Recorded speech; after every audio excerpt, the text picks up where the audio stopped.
The BMW 750Li key fob from the F01, F02 generation, produced between 2009 and 2015, uses a CR2032 battery for its functions.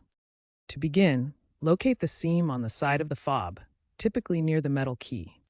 You'll need a flathead screwdriver or a plastic pry tool to safely open the fob. Insert the tool into the seam.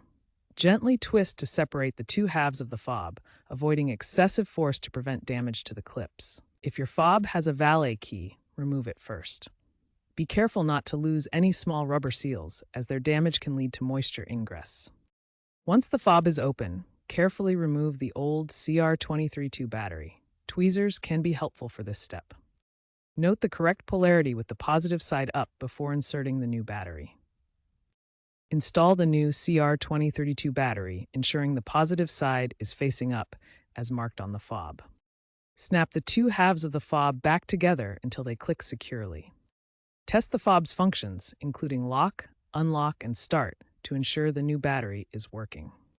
If the fob fails during a rainstorm, apply waterproof tape. Remember to properly dispose of the old lithium battery by recycling it.